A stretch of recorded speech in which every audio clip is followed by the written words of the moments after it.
Ito ay rated SPG, striktong patnubay at gabay ng magulang ang kailangan. Kahit isang lieutenant at alagad ng batas si Victorino, hindi kailanman naging maganda ang kanyang pagtingin kay Rigor. Simula pa lamang ng kanilang pagkikita ay naramdaman niya na ang angking kayabangan nito, lalo na nang minsang mabangga siya nito at hindi man lang siya binigyan ng tamang paggalang.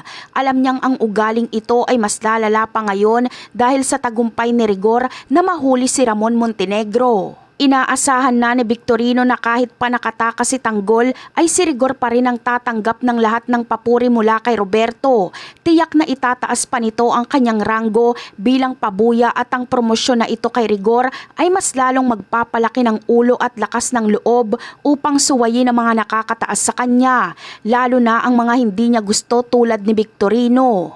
Sa oras na tumaas na ang ranggo ni Rigor, sigurado si Victorino na babaliwalain na siya nito. Malakas ang kapit ni Rigor kay Roberto, kaya alam niyang wala siyang magagawa kahit siya pa ang mas senior na opisyal. Ang paglaban kay Rigor ay para na ring paghamon sa buong pamilya Guerrero. Isang laban na alam niyang hindi niya maipapanalo ng mag-isa sa loob ng kanilang hanay. Dahil sa kawalan ng pag-asa sa sistema, napagtanto ni Victorino na kailangan niya ng mga bagong kakampi na may iisang layunin.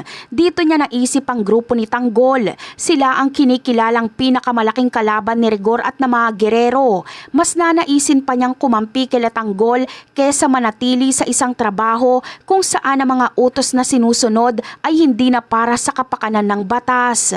Mas pipiliin ni Victorino ang landas na ito dahil ayaw niyang maging sunod-sunuran sa mga Guerrero na ang mga pinag-uutos ay madalas na taliwas sa kanyang sinumpaan tungkuling bilang pulis.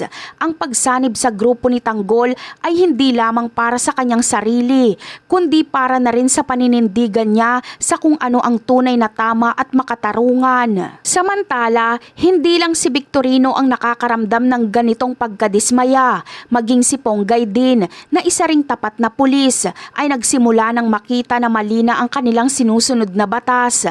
Kaya naman, buo na rin ang kanyang desisyon na talikuran ng pagiging pulis at sumama sa grupo ni Tanggol upang ipaglaban ang tunay na katarungan para sa bayan at mapanagot na ang mga taong tunay na may kasalanan sa batas.